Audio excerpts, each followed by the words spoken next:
De bonnes nouvelles pour les acheteurs chinois de propriété. Le gouvernement central chinois a supprimé mardi les exigences de paiement pour les primo-acheteurs. Désormais, ils ne doivent payer que 20% des prêts contractés. Voyons comment cette décision affectera le marché de l'immobilier.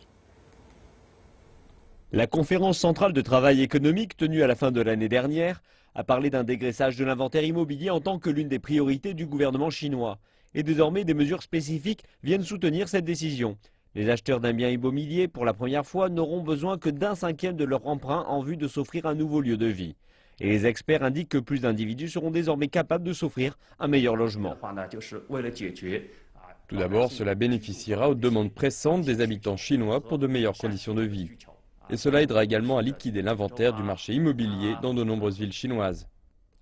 Les analystes déclarent que les mesures bénéficieront aux couples ayant un revenu stable, mais qui ne possèdent pas une somme suffisamment importante pour le versement de la compte initiale. Les familles qui ont leur propre maison, mais qui en veulent des plus grandes, pourront également profiter de cela. La compte actuelle est de 25%, soit 5 points de pourcentage plus élevé. Donc, est-ce que davantage de prêts vont entamer les liquidités bancaires? Les observateurs de l'industrie indiquent qu'il n'y a pas besoin de s'en inquiéter.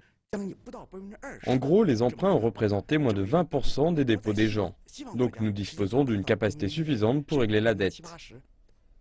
Mais plusieurs banques déclarent qu'elles décideront au cas par cas d'un abaissement de la proportion du paiement. La capacité des familles de rembourser la dette est un facteur majeur. De plus, cette réduction du paiement ne s'applique qu'aux villes où les achats de logements ne sont pas limités, pour la plupart dans les petites villes.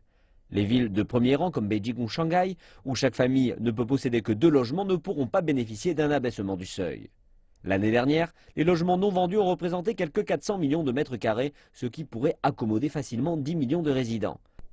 L'espoir est qu'alors que le revenu des gens augmente et leur souhait de vivre dans de meilleurs lieux ainsi que des politiques plus favorables permettront d'augmenter les ventes et de stabiliser un marché sous pression.